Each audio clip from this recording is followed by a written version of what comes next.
دوستو یہ کہانی ایک ایسی عورت کی داستان بیان کرتی ہے کہ جس کا شوہر ہر وقت اسے مارا پیٹا کرتا تھا۔ بالآخر شوہر نے ایک طوائف کے کہنے پر اسے طلاق دے دی۔ شوہر کی مار اور ذلیل و خوار ہونے کے بعد اس عورت میں جو غصہ اور نفرت جمع ہو گئی تھی وہ نئے محلے میں آ کر باہر آنے لگی۔ وہ بات بات پر پڑوسیوں سے الجھنے لگی، ان سے لڑنے لگی۔ اب اس عورت نے لڑنے جھگڑنے کو ہی اپنا پیشہ بنایا اور اپنے لڑنے کی فیس طے کر دی۔ جھگڑنا اس کے مزاج کا حصہ بن گیا تھا۔ طلاق لینے کے بعد وہ بالکل نچت ہو گئی تھی۔ اب وہ ہر روز کی دنتا کلکل اور مار کٹائی نہیں تھی۔ نکی بڑے آرام اور اطمینان سے اپنا گزر اوقات کر رہی تھی۔ یہ طلاق پورے 10 برس کے بعد ہوئی تھی۔ نکی کا شوہر بہت ظالم تھا، پرلے درجے کا نکھٹو اور شرابی کبابی، بھنگ چرس کی بھی لت تھی۔ کئی دن بھنگڑ خانوں میں اور تکیوں میں پڑا رہتا تھا۔ ایک لڑکا ہوا تھا، وہ پیدا ہوتے ہی مر گیا۔ 1 برس کے بعد ایک لڑکی ہوئی جو زندہ تھی اور اب وہ 9 برس کی ہو چکی تھی۔ نکی سے اس کے شوہر کو اگر کوئی دلچسپی تھی تو صرف اتنی کہ وہ اس کو مار پیٹ سکتا تھا، جی بھر کے گالیاں دے سکتا تھا، طبیعت میں آئے تو کچھ عرصے کے لیے گھر سے نکال دیتا تھا۔ اس کے علاوہ نکی سے اس کو اور کوئی سروکار نہیں تھا۔ محنت مزدوری کی جب تھوڑی سی رقم نکی کے پاس جمع ہوتی تھی تو وہ اس سے زبردستی چھین لیا کرتا تھا۔ طلاق بہت پہلے ہو چکی ہوتی، اس لیے کہ میاں بیوی کے نباہ کی کوئی صورت ہی نہیں تھی۔ یہ صرف گام کی ضد تھی کہ معاملہ اتنی دیر لٹکا رہا۔ اس کے علاوہ ایک بات یہ بھی تھی کہ نکی کے آگے پیچھے کوئی بھی نہ تھا۔ ماں باپ نے اس کو ڈولی میں ڈال کر گام کے سپرد کر دیا اور 2 مہینے کے اندر اپنے مالک حقیقی سے جا ملے۔ جیسے انہوں نے صرف اسی غرض کے لیے موت کو روک رکھا تھا، انہیں اپنی بیٹی کو ایک لمبی موت کے لیے گام کے حوالے کرنا تھا۔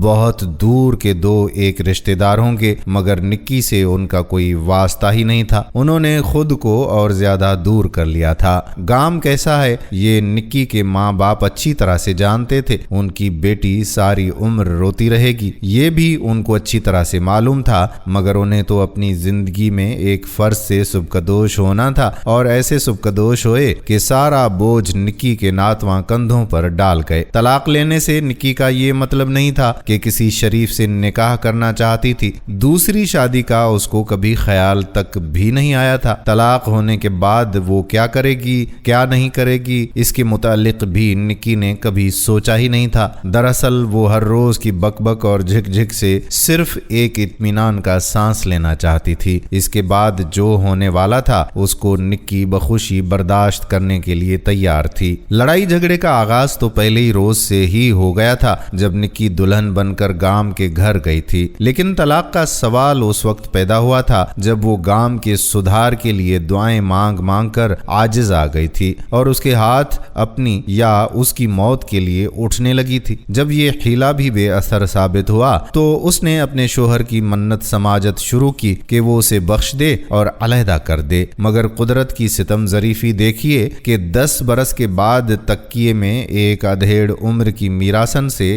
گام کی آنکھ لڑی اور ایک دن اس کے کہنے پر اس نے نکی کو طلاق دے دی اور بیٹی پر بھی اپنا کوئی حق نہ جتایا۔ حالانکہ نکی کو ہمیشہ اس بات کا دھڑکا رہتا تھا کہ اگر اس کا شوہر طلاق پر راضی ہو بھی گیا تو وہ بیٹی کبھی اس کے حوالے نہیں کرے گا۔ بہرحال نکی نچند ہو گئی اور ایک چھوٹی سی کوٹھڑی کرائے پر لے لی اور چین کے دن گزارنے لگی۔ اس کے 10 برس اداس خاموشی میں گزرے تھے۔ دل میں ہر روز اس کے بڑے بڑے طوفان جمع ہوتے تھے، مگر وہ خاوند کے سامنے اف تک نہیں کر سکتی تھی، اس لیے کہ اسے بچپن ہی سے یہ تعلیم ملی تھی کہ شوہر کے سامنے بولنا ایسا گناہ ہے جو کبھی بخشا ہی نہیں جاتا۔ اب وہ آزاد تھی، اس لیے وہ چاہتی تھی کہ اپنے 10 برس کی بھڑاس کسی نہ کسی طرح سے نکالے۔ چنانچہ ہمسایوں سے اس کی اکثر لڑائی بھڑائی ہونے لگی۔ معمولی تو میں ہوتی جو گالیوں کی جنگ میں تبدیل ہو جاتی۔ نکی پہلے جس قدر خاموش تھی اب اسی قدر اس کی زبان چلتی تھی۔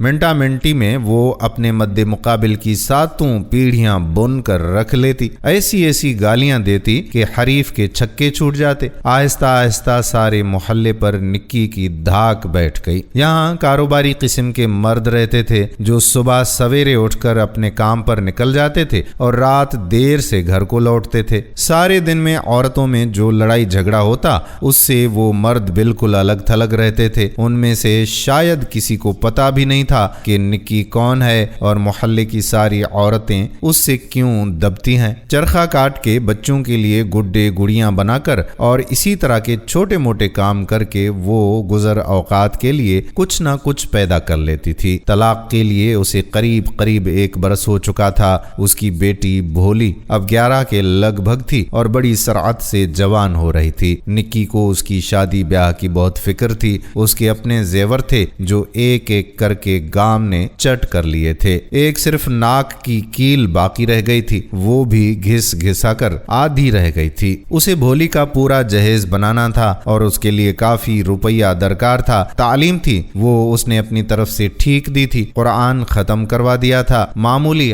حرف شناسی کر لیتی تھی، کھانا پکانا خوب آتا تھا، گھر کے دوسرے کام کاج بھی اچھی طرح سے جانتی تھی۔ چونکہ نکی کو اپنی زندگی میں بہت تلخ تجربہ ہوا تھا، اس لیے اس نے بھولی کو خاوند کا اطاعت گزار ہونے کے لیے کبھی اشارتاً بھی نہیں کہا تھا۔ وہ چاہتی تھی کہ اس کی بیٹی سسرال میں چھپر کھٹ پر بیٹھی راج کرے۔ ماں کے ساتھ جو کچھ بیتا تھا اس بپتا کا سارا حال بھولی کو معلوم تھا، مگر ہمسایوں کے ساتھ جب نکی کی لڑائی ہوتی تھی تو وہ پانی پی پی کر اسے کوستی تھیں اور یہ طعنہ دیتی تھیں کہ وہ مطلقہ ہے، جس کو خاوند نے صرف اس لیے علیحدہ کیا تھا کہ اس غریب کا ناک میں دم کر رکھا تھا، اور بہت سی باتیں اپنی ماں کے کردار اور اعتبار کے متعلق اس کی سماعت میں آتی تھیں مگر وہ خاموش رہتی تھی۔ بڑے بڑے معرکے کی لڑائیاں ہوتی تھیں مگر وہ کان سمیٹے اپنے کام میں لگی رہتی تھی۔ جب سارے محلے پر نکی کی دھاک بیٹھ گئی تو کئی عورتوں نے مرعوب ہو کر اس کے پاس آنا جانا شروع کر دیا۔ کئی اس کی سہیلیاں بن گئیں۔ جب ان کی اپنی کسی پڑوسن سے لڑائی ہوتی تو نکی ساتھ دیتی اور ہر ممکن مدد کرتی۔ اس کے بدلے میں اس کو کبھی قمیص کے لیے کپڑا مل جاتا تھا، کبھی پھل، کبھی مٹھائی اور کبھی کبھی کوئی بھولی کے لیے سوٹ بھی سلوا دیتا تھا۔ لیکن جب نکی نے دیکھا کہ ہر دوسرے تیسرے دن اسے محلے کی کسی نہ کسی عورت کی لڑائی میں شریک ہونا پڑتا ہے اور اس کے کام کاج کا حرج ہوتا ہے تو اس نے پہلے دبی زبان سے پھر کھلے لفظوں میں اپنا معاوضہ مانگنا شروع کر دیا۔ آہستہ آہستہ اپنی فیس بھی مقرر کر لی۔ معرکے کی جنگ ہو تو 25 روپے، دن زیادہ لگیں تو 40 روپے، معمولی چخ چخ کے صرف 4 روپے اور 2 وقت کا کھانا، درمیانے درجے کی لڑائی کے 15 روپے۔ کسی کی سفارش ہو تو وہ کچھ رعایت بھی کر دیتی تھی۔ اب چونکہ اس نے دوسروں کی طرف سے لڑنا اپنا پیشہ بنا لیا تھا، اس لیے اسے محلے کی تمام عورتوں اور ان کی بہو بیٹیوں کے تمام فضیحتیں یاد رکھنے پڑتے تھے۔ ان کا تمام حسب و نسب معلوم کر کے اپنی یادداشت میں محفوظ کرنا پڑتا تھا۔ مثال کے طور پر اس کو معلوم تھا کہ اونچی حویلی والی سوداگر کی بیوی جو اپنی ناک پر مکھی نہیں بیٹھنے دیتی ایک موچی کی بیٹی ہے۔ اس کا باپ شہر کے لوگوں کے جوتے گانٹتا پھرتا تھا اور اس کا خاوند جو جناب شیخ صاحب کہلاتا تھا معمولی قصائی تھا۔ اس کے باپ پر ایک رنڈی مہربان ہو گئی تھی، وہ اس کے بطن سے تھا اور یہ اونچی حویلی اس طوائف نے اپنے یار کو بنوا کر دی تھی۔ کس لڑکی کا کس کے ساتھ افیئر ہے، کون کس کے ساتھ بھاگ گئی تھی، کون کتنے حمل گرا چکی ہے، اس کا حساب سب نکی کو معلوم تھا۔ یہ تمام معلومات حاصل کرنے میں وہ کافی محنت کرتی تھی۔ کچھ مسالہ اس کو اپنے موکلوں سے مل جاتا تھا، اسے اپنی معلومات کے ساتھ ملا کر وہ ایسے ایسے بم بناتی کہ مد مقابل کے چھکے چھوٹ جاتے تھے۔ ہوشیار وکیلوں کی طرح وہ سب سے وزنی ضرب صرف اسی وقت استعمال کرتی تھی جب لوہا پوری طرح سے سرخ ہوتا۔ چنانچہ یہ ضرب 16 آنے فیصلہ کن ثابت ہوتی تھی۔ جب وہ اپنے موکل کے ساتھ کسی محاذ پر جاتی تھی تو گھر سے پوری طرح سے کیل کانٹے سے لیس ہو کے جاتی تھی۔ تانے مہنوں اور گالیوں کو مؤثر بنانے کے لیے مختلف اشیاء بھی استعمال کرتی تھی۔ مثال کے طور پر گھسا ہوا جوتا،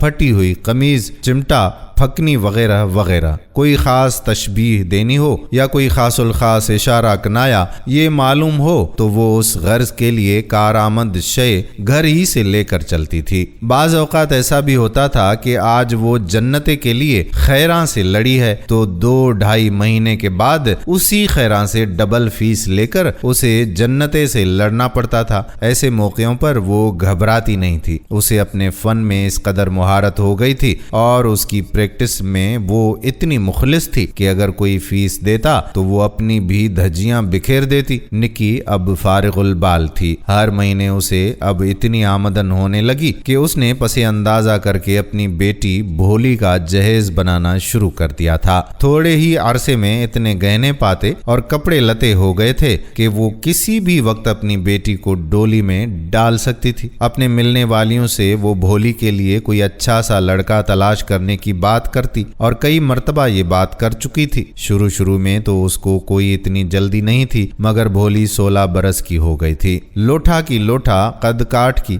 چونکہ اچھی تھی اس لیے 14ویں برس ہی میں پوری جوان عورت بن گئی تھی۔ 17ویں برس میں تو ایسا لگتا تھا کہ اس کی چھوٹی بہن ہے۔ چنانچہ اب نکی کو دن رات اس کے بیاہ کی فکر ستانے لگی۔ نکی نے بڑی دوڑ دھوپ کی، کوئی صاف انکار تو نہیں کرتا تھا مگر دل سے حامی بھی نہیں بھرتا تھا۔ اس نے محسوس کیا کہ ہو نہ ہو لوگ اس سے ڈرتے ہیں۔ اس کی یہ صفت کہ لڑنے کے فن میں اپنا جواب نہیں رکھتی تھی، دراصل اس کے آڑے آ رہی تھی۔ بعض گھروں میں تو وہ خود ہی سلسلہ جنبانی نہ کرتی کہ اس کی کسی عورت کا اس نے کبھی ناطقہ بند نہ کیا تھا۔ اب دن پر دن چڑھتے جا رہے تھے اور گھر میں پہاڑ سی جوان بیٹی کنواری بیٹھی تھی۔ نکی کو اپنے پیشے سے اب گھن آنے لگی۔ اس نے سوچا کہ ایسا ذلیل کام کیوں اس نے اختیار کیا، مگر وہ اب کیا کرتی۔ محلے میں آرام چین کی جگہ پیدا کرنے کے لیے اسے پڑوسنوں کا مقابلہ کرنا ہی تھا۔ اگر وہ نہ کرتی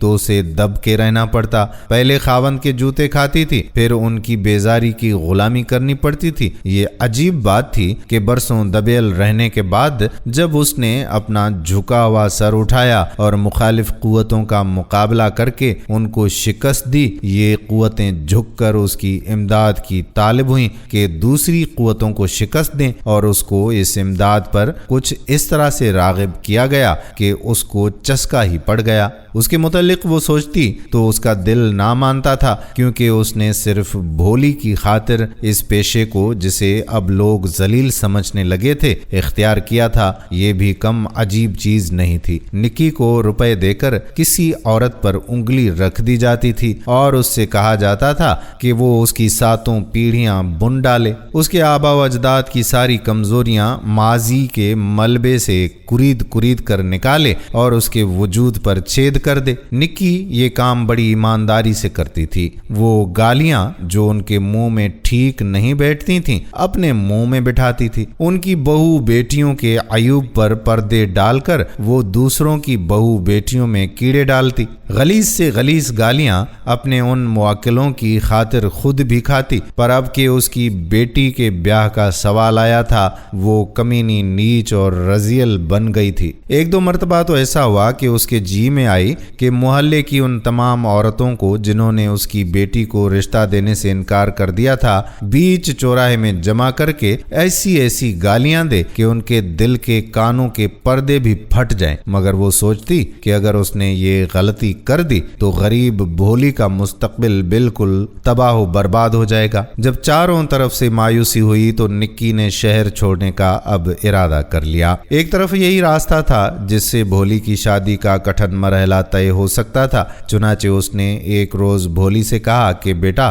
میں نے سوچا ہے کہ اب کسی اور شہر میں جا رہے ہیں۔ بھولی نے چونک کر کہا کہ کیوں ماں؟ اس نے کہا کہ بس اب یہاں رہنے کو جی نہیں چاہتا۔ نکی نے اس کی طرف ممتا بھری نظروں سے دیکھا اور کہا کہ تیرے بیاہ کی فکر میں گھلی جا رہی ہوں، یہاں بیل منڈے نہیں چڑھے گی، تیری ماں کو سب رذیل سمجھتے ہیں۔ بھولی کافی سیانی تھی، فوراً نکی کا مطلب سمجھ گئی۔ اس نے صرف اتنا کہا، ہاں ماں۔ نکی کو ان 2 لفظوں سے سخت صدمہ پہنچا۔ بڑے دکھی لہجے میں اس نے بھولی سے سوال کیا، کیا تو بھی مجھے ایسا ہی سمجھتی ہے؟ بھولی نے جواب دیا اور آٹا گوندھنے میں مصروف ہو گئی۔ اس دن نکی نے عجیب باتیں سوچیں۔ اس کے سوال کرنے پر بھولی خاموش کیوں ہو گئی تھی؟ کیا وہ اسے واقعی رذیل سمجھتی ہے؟ کیا وہ اتنا بھی نہ کہہ سکتی تھی کہ نہیں ماں؟ کیا یہ باپ کے خون کا اثر تھا؟ بات میں سے بات نکل آتی اور وہ بہت بری طرح ان میں الجھ جاتی۔ اسے بیتے ہوئے 10 برس یاد آتے، بیاہی زندگی کے 10 برس جس کا ایک ایک دن مار پیٹ اور گالی گلوچ سے بھرا ہوا تھا۔ پھر وہ اپنی نظروں کے سامنے متعلقہ زندگی کے دن لاتی، ان میں بھی گالیاں ہی گالیاں تھیں جو وہ پیسے کی خاطر دوسروں کو دیتی رہتی تھی۔ تھک ہار کر وہ بعض اوقات کوئی سہارا ٹٹولنے لگتی تھی اور سوچتی کہ کیا ہی اچھا ہوتا کہ وہ طلاق نہ لیتی۔ آج بیٹی کا بوجھ گام کے کندھوں پر ہوتا، نکھٹو تھا، پرلے درجے کا ظالم تھا، عیبی تھا، مگر بیٹی کے لیے ضرور کچھ نہ کچھ کرتا، یہ اس کے عجز کی انتہا تھی۔ پرانی ماریں اور ان کے دبے ہوئے درد اب آہستہ آہستہ نکی کے جوڑوں میں ابھرنے لگے۔ پہلے اس نے کبھی اف تک نہیں کی تھی، پر اب اٹھتے بیٹھتے ہائے ہائے کرنے لگی۔ اس کے کانوں میں ہر وقت ایک شور سا برپا ہونے لگا، جیسے ان کے پردوں پر وہ تمام گالیاں ٹکرا رہی تھیں جو ان گنت لڑائیوں میں اس نے استعمال کی تھیں۔ عمر اس کی زیادہ نہیں تھی، 40 کے لگ بھگ تھی، مگر اب نکی کو ایسا محسوس ہوتا تھا کہ وہ بوڑھی ہو گئی ہے۔ اس کی عمر جواب دے چکی تھی، اس کی زبان جو قینچی کی طرح چلتی تھی اب چپ ہونے لگی تھی۔ بھولی سے گھر کے کام کاج کے متعلق معمولی سی بات کرتے ہوئے اس کو مشفق کرنی پڑتی تھی۔ نکی بیمار پڑ گئی اور چارپائی کے ساتھ لگ گئی۔ شروع میں تو وہ اس بیماری کا مقابلہ کرتی رہی، بھولی کو بھی اس نے خبر نہ ہونے دی کہ اندر ہی اندر کون سی دیمک اسے چاٹ رہی ہے، لیکن ایک دم وہ ایسی نڈھال ہوئی کہ اس سے اٹھا تک نہ گیا۔ بھولی کو بہت تشویش ہوئی، اس نے حکیم کو بلایا جس نے نبض دیکھ کر بتایا کہ فکر کی کوئی بات نہیں ہے، پرانا بخار ہے، علاج سے دور ہو جائے گا۔ علاج باقاعدہ ہوتا رہا۔ بھولی سعادت مند بیٹیوں کی طرح ماں کی ہر ممکن خدمت بجا لا رہی تھی۔ اس سے نکی کے دکھی دل کو کافی تسکین ہوتی تھی، مگر مرض دور نہ ہوا۔ بخار پہلے سے تیز ہو گیا اور آہستہ آہستہ نکی کی بھوک غائب ہو گئی، جس کے باعث وہ بہت ہی لاغر اور نحیف ہو گئی۔ عورتوں میں ایک خداداد وصف ہوتی ہے کہ مریض کی شکل دیکھ کر ہی پہچان لیتی ہیں کہ وہ کتنے دن کا مہمان ہے۔ ایک دو عورتیں جب بیمار پرسی کے لیے نکی کے پاس آئیں تو انہوں نے اندازہ لگایا کہ وہ بمشکل 10 روز نکالے گی۔ چنانچہ یہ بات سارے محلے کو معلوم ہو گئی۔ کوئی بیمار ہو، مرنے کے قریب ہو تو عورتوں کے لیے ایک اچھی خاصی تفریح کا بہانہ نکل آتا ہے۔ گھر سے بن سنور کر نکلتی ہیں اور مریض کے سراہانے بیٹھ کر اپنے تمام مرحوم عزیزوں کو یاد کرتی ہیں۔ ان کی بیماریوں کا ذکر ہوتا ہے، وہ تمام علاج بیان کیے جاتے ہیں جو لا علاج ثابت ہوئے تھے۔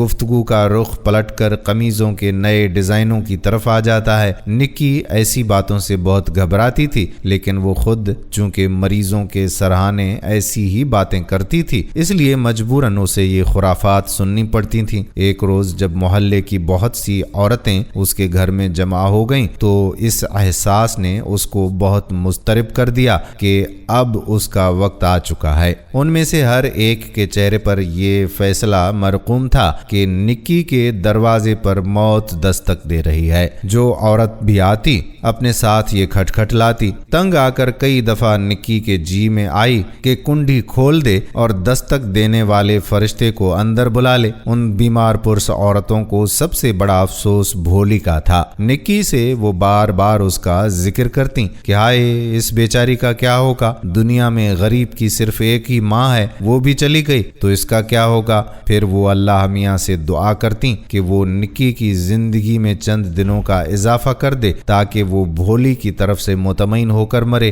نکی کو اچھی طرح معلوم تھا کہ یہ دعا بالکل جھوٹی ہے۔ انہیں بھولی کا اتنا خیال ہوتا تو وہ اس کے رشتے سے انکار کیوں کرتی؟ صاف انکار نہیں کیا تھا اس لیے کہ یہ دنیا داری کے اصول کے خلاف تھا، مگر کسی نے حامی نہیں بھری تھی۔ وہ چھوٹا سا کمرہ جس میں نکی چارپائی پر پڑی تھی بیمار پرس عورتوں سے بھرا ہوا تھا۔ بھولی نے ان کے بیٹھنے کا انتظام کیا ہوا تھا، ایسا معلوم ہوتا ہے کہ پہلے ہی سے کر رکھا تھا۔ پیڑھیاں کم تھیں اس لیے اس نے کھجور کے پتوں کی چٹائی بچھا دی تھی۔ بھولی کے اس اہتمام اور انتظام سے نکی کو بڑا صدمہ پہنچا تھا، گویا وہ بھی دوسری عورتوں کی طرح اس کی موت کے استقبال کے لیے تیار تھی۔ بخار تیز تھا، دماغ تپا ہوا تھا۔ نکی نے اوپر تلے